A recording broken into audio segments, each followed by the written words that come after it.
plant community, thanks for tuning in this channel. My name is Pam, and from the intro, you guys, y'all seen that I'm going to talk to you guys about how I care for this baby right here.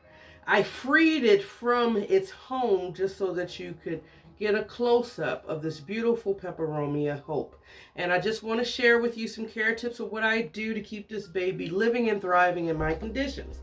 Now, Peperomia, for the most part, they have a plethora variety of plants, starting from the Polybatra, from the Prostrata, from the Incana, up to Cefolia, to name a few, and the list could just go on and on and on and on. But I can honestly say I have a small collection of Peperomia, but I can say that out of the ones that I do have in my home, this beautiful Hope has given me hope, no pun intended, on how to actually care for plants, and this has been one of my easiest ones. So let's just jump into light. You guys, I've had this plant, okay, let's back up. I had this plant for 3 years. In this, trying to pick it up without, in this original pot, when I got it, the leaves was barely at the, I guess, the lid of the pot.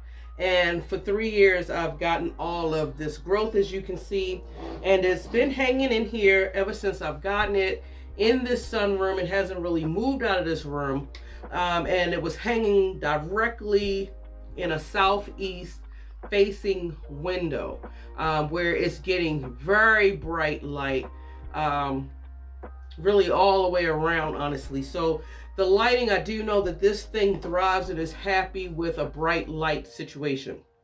Soil, now it's in its original soil, you guys, and from what I can see, it is a very airy mix, mixed with, looks like just regular potting soil, but it looked like they did put some aeration in the soil, such as perlite and orchid bark.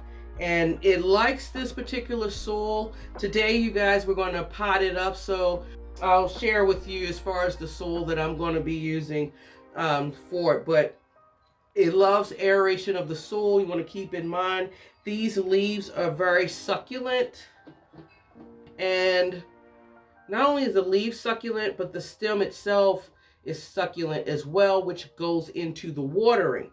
Now for me, you guys, I let this plant completely dry out.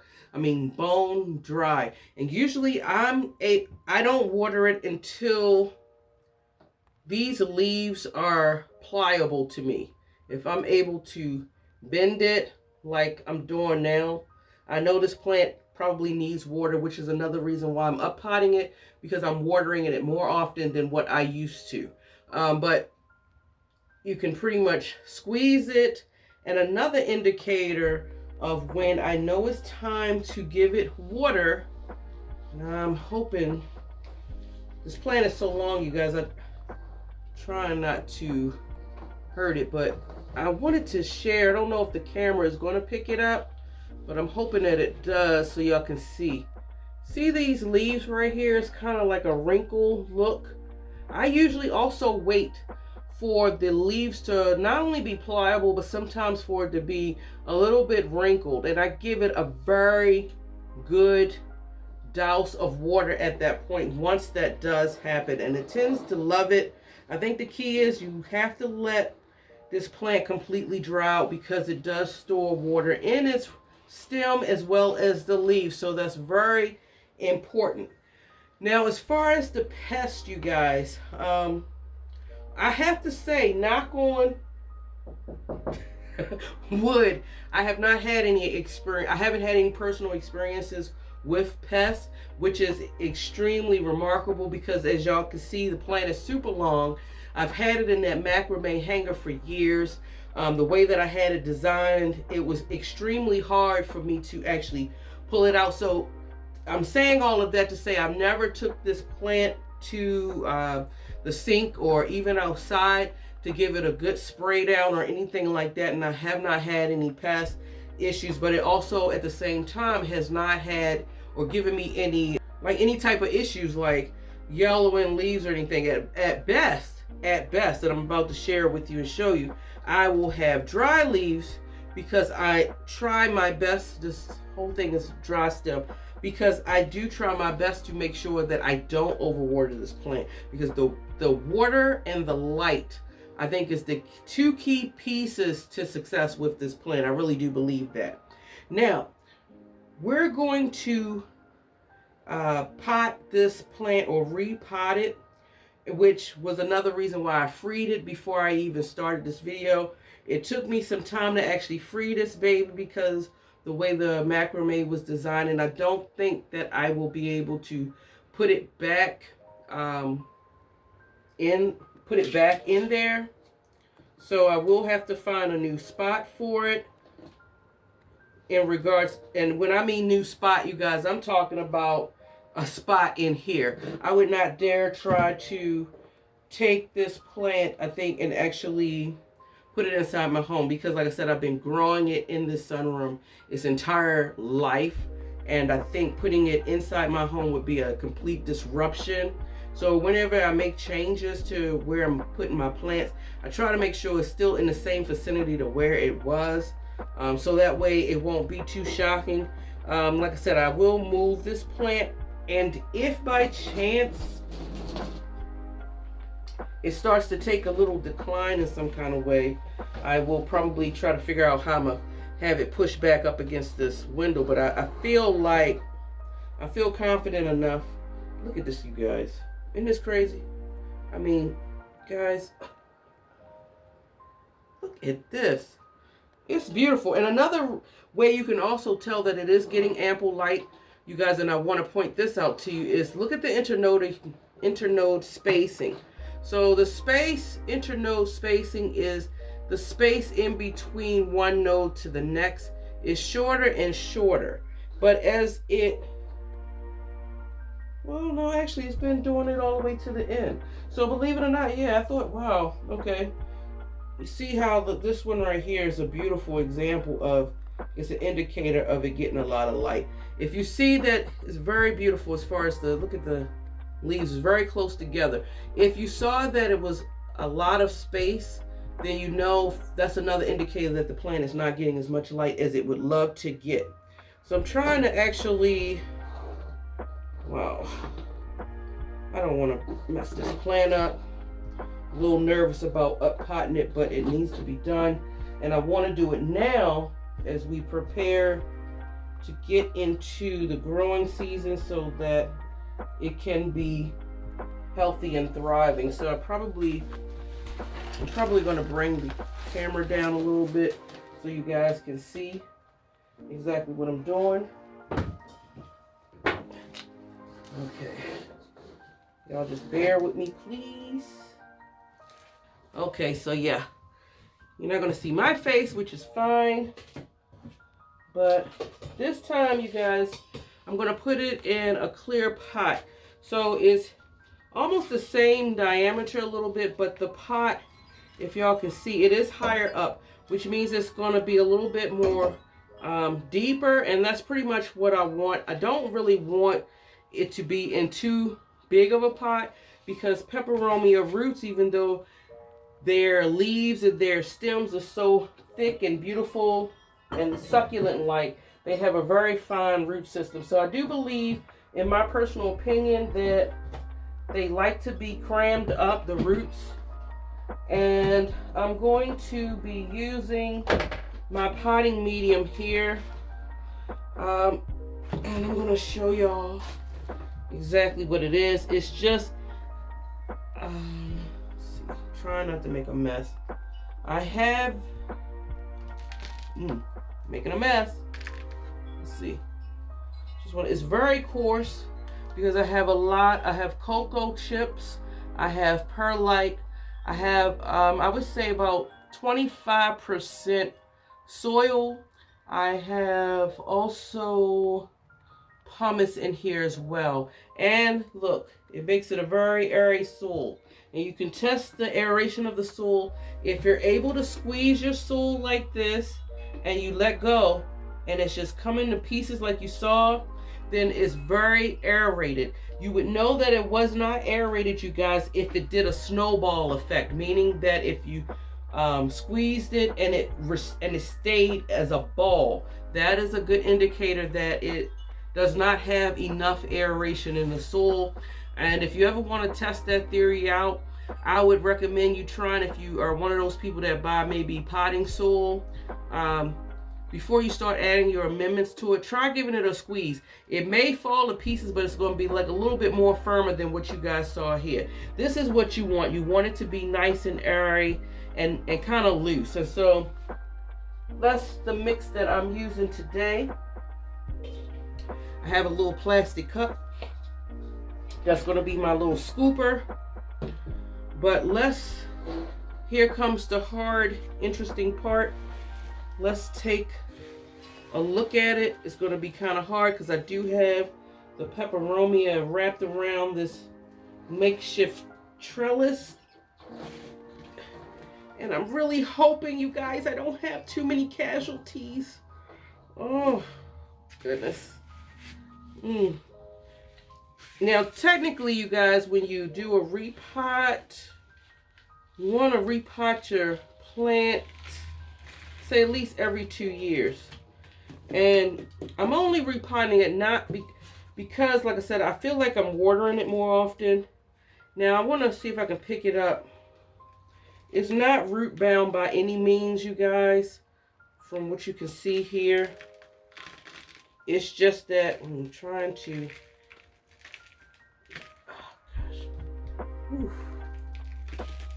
As you can see, I don't even know if you can see it. The root system, like I said, is very fine with peperomias.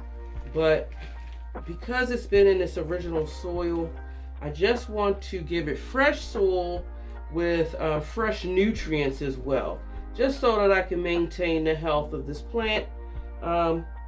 Because it has just a fine, delicate root system, you guys, I'm not going to disturb it.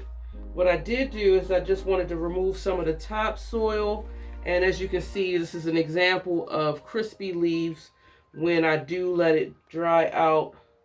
Sometimes it may be, sometimes a little bit too much, but I'd rather it be underwatered than overwatered. I can deal with that. So yeah, I'm going to pretty much just leave it like this and just add some soil in the bottom of the pot and try to just sit it on top.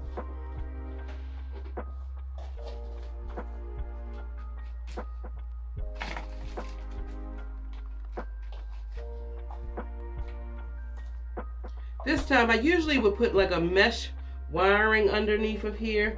And I wanted to use one of these clear pots, guys, because I would love to keep an eye on the root system. If I actually could afford it, and if I knew this honestly in the beginning of my plant journey, I would have tried or opted out to making sure I have all my plants in clear pots. Just make life a little bit easier with checking on the root system and all. And so I'm trying to make sure I have it in this pot really nice because I don't want the trellis to be destroyed. And it fits nicely. I just need to do a quick backfill on the sides here and probably the top. I have an idea where I want to put this plant at, and I'm not sure. Maybe since I freed it from its macrame, I may actually I don't know, when it gets warm outside, I might just take it outside every once in a while and just, you know, give it a good wash. Just to clean the beautiful leaves. I'm not sure. Just going to put a little bit of top soil on top. Let me hold this trellis up. I gotta make sure. And just thank you guys. If I didn't have it wound up like this, the leaves would be even longer. Stems would be even longer. So, and I'm thinking about if I can not destroy the stems. Yep. Had another casualty, but that's to be expected when we move peperomias around. Usually when I do move it around, I'm always getting a leaf loss somewhere or another. A good part too, you know, like you probably, whenever you pot a plant as well, it's been in my experience to not, only if the plant is not in distress. If the plant is healthy and there's nothing wrong, you know what I say, if it's not broke, don't fix it. So I try to leave the soil, because you don't want to, because sometimes plants can go into shock if you just take them completely out of all of the soil altogether. The only time I see me actually doing that, like I said, my plant would have to be in some form of distress. And I need to have the soil removed for the root system in itself. So I'm just more or less filling this, taking that out. And I forgot, I did add a little bit of the leca balls that I had. Any planting amendment will be fine, you guys, that you have on hand. If you have orchid bark, by all means use the 75% of it to the soil, 25% of the soil, or your cocoa chips, you know, whatever you have in hand, perlite, whatever. I'm not sure about the pumice. Pumice can be quite expensive, so I would never, because of the price factor, I don't think I ever would do 75% pumice, although there has been some successes with people just growing plants purely in pumice. It's an excellent planting amendment. It's just a little pricey. Can be. Okay, so I just wanted to make sure it's nice and snug. And let's see, close my bin, but we're also going to do something else too, you guys. Oh, I wanted to show y'all this. Dang it. Sometimes I move a little bit too fast for my own good. So, this right here, copper bowl thing that I got years ago now at a thrift shop. May have paid $3 for it in total. I know I did not spend a lot of money, but I have a little, because I don't want it to get rusty, and I'm just putting that inside. And I'm thinking about putting this peperomia in there. Let's see. Yeah, even though you won't be able to see it, I just think I'm going with this thought, you guys, because you see the hammer marks in this like tin situation.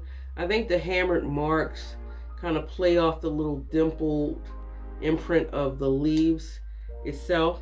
And I think I'm going to actually have it hanging up here. I'm going to probably show y'all that, where I'm actually going to have it at.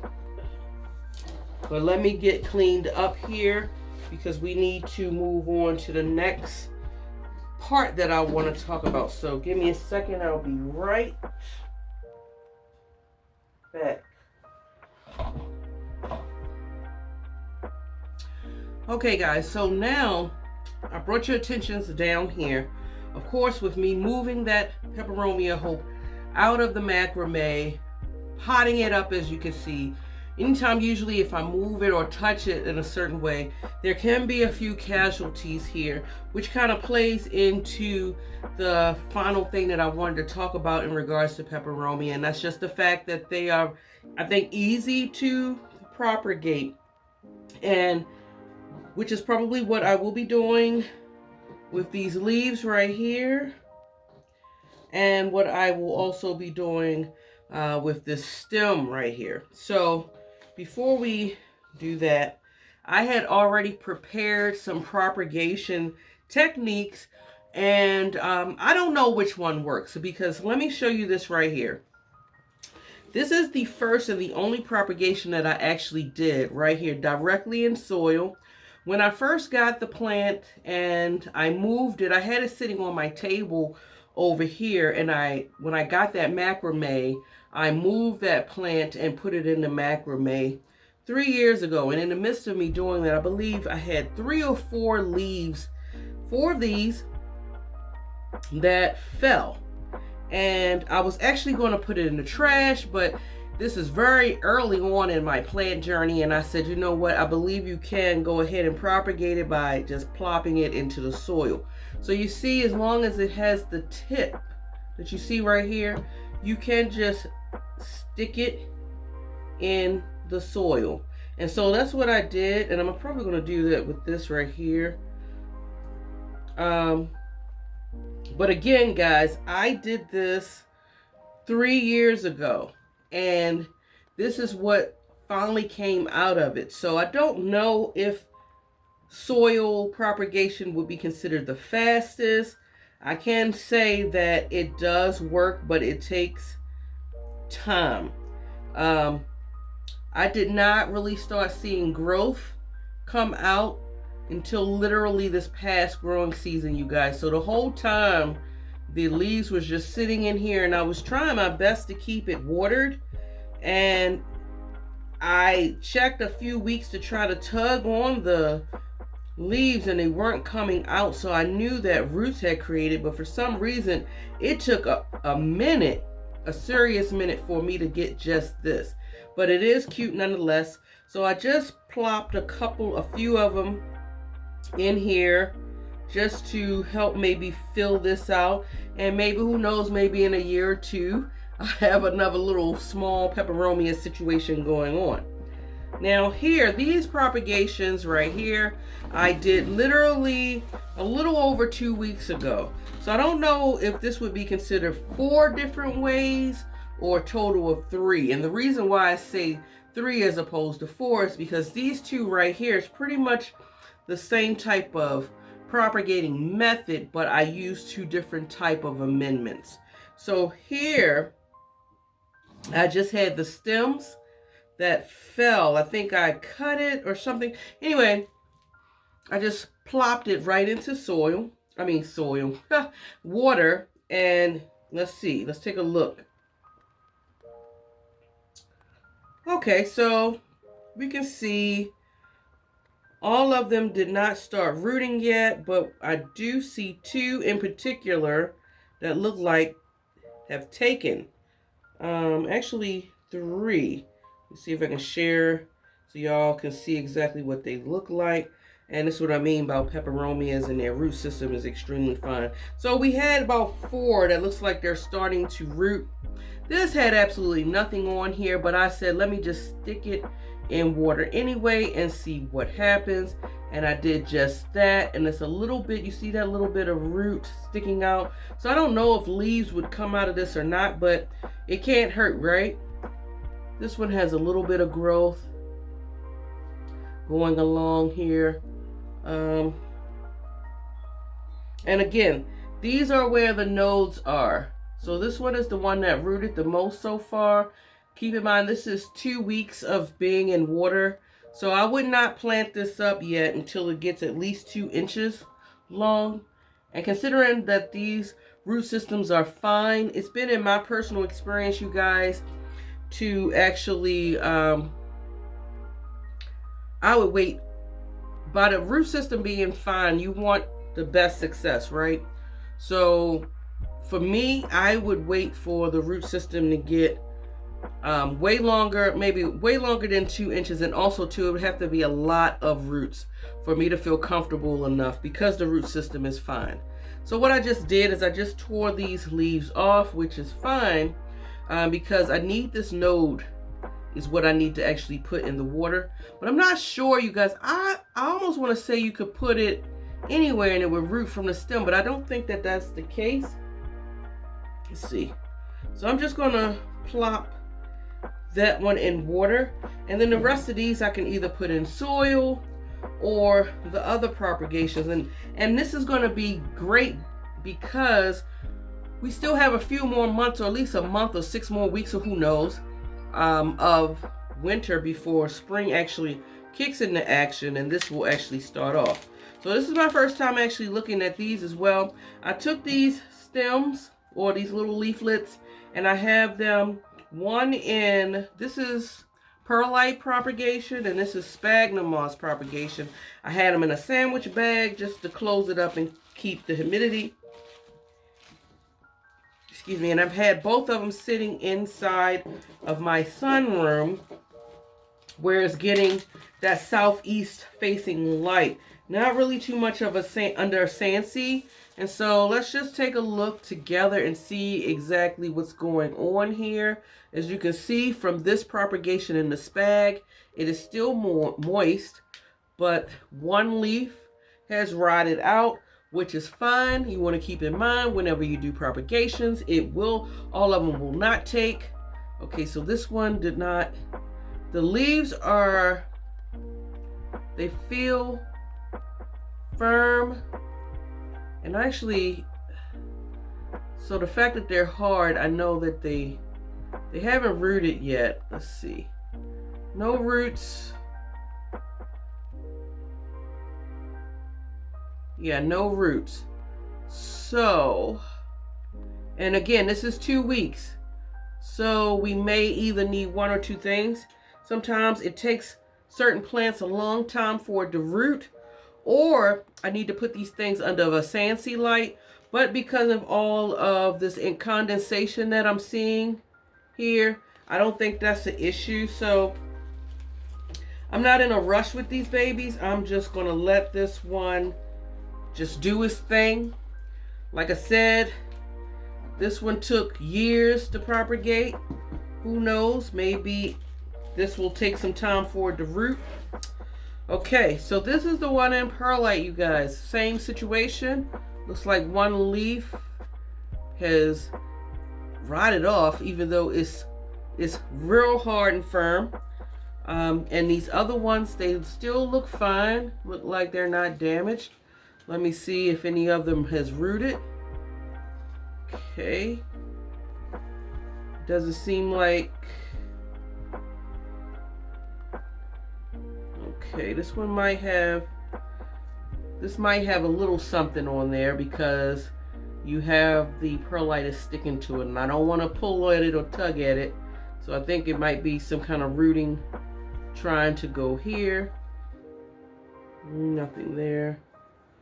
Again, like I said, this is 2 weeks worth of just propagating. So far, what we learned today, and I'm glad I did this because, like I said, the only propagation I've actually experienced and done myself was with the soil here.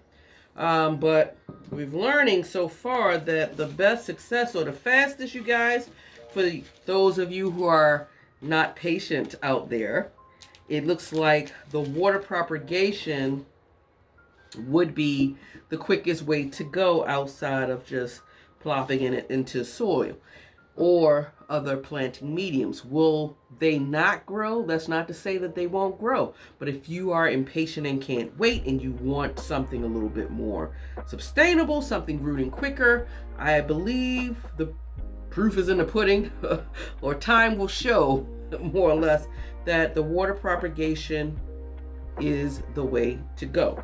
And so I'm just going to go ahead and off camera, probably, you know what, let me do this while I have y'all, because I don't think I really showed you.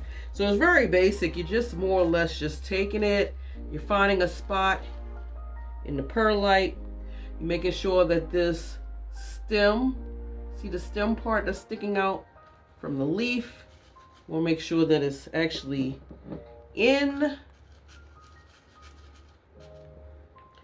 making sure that it's properly placed. And who knows, if this takes off and root, I can give this plant to a friend, because with this long luscious baby that I have behind me, I don't think I need another Peperomia Hope. Okay, so we're going to do the other ones with this sphagnum moss. I have 4 leaves. Just finding a spot. I'm just more or less just making sure that the tip part is being stuck into the spag. And it's being stuck. The spag feels nice and moist. And since I had it in a Ziploc bag, and because the heater has been running in here, because it's been cold, I never had to spray it down. It's still wet and moist, so that's a good thing. And I just leave it on my tray, and that would be the end of it. Okay guys, so yeah, so that's pretty much what I do to take care of my peperomia. I hope we went over light, the soil, water. Did I touch on humidity a little bit? Not really too much with the humidity. I do have a humidifier in here. I'm not 100% sure, really honestly, whether or not if it thrives on humidity or not.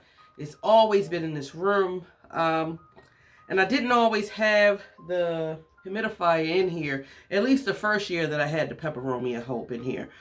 So the average temperature of humidity in this room without the humidifier, you guys, can go anywhere between a low 30% to at max 50 by itself. So I would say that this plant does all right with average humidity. We've touched about pest, finalized with propagation. So yeah, that's pretty much how I take care of my Peperomia Hope. Hopefully it sheds some light as far as if you're not able to take care of it. Again, you could also be doing everything that I am doing as well. I do believe certain plants, you know, it grows well in other homes, and other homes it just does not. Doesn't mean that you're a bad plant parent. Just means that the environment that we have is just not making that plant thrive for some reason or another, and it's okay. So that pretty much ends this video, you guys. Keep in mind, if you love foliage as much as I do and you love listening to planty things, definitely subscribe to this channel. Push those thumbs up, give me those likes. I appreciate any and all support you guys can give me. Comment below if you have additional share tips that you want to provide this beautiful plant community outside of anything that we addressed here. By all means, do so. Enjoy your day wherever you are in the world, you guys. And until next time, much love. Bye.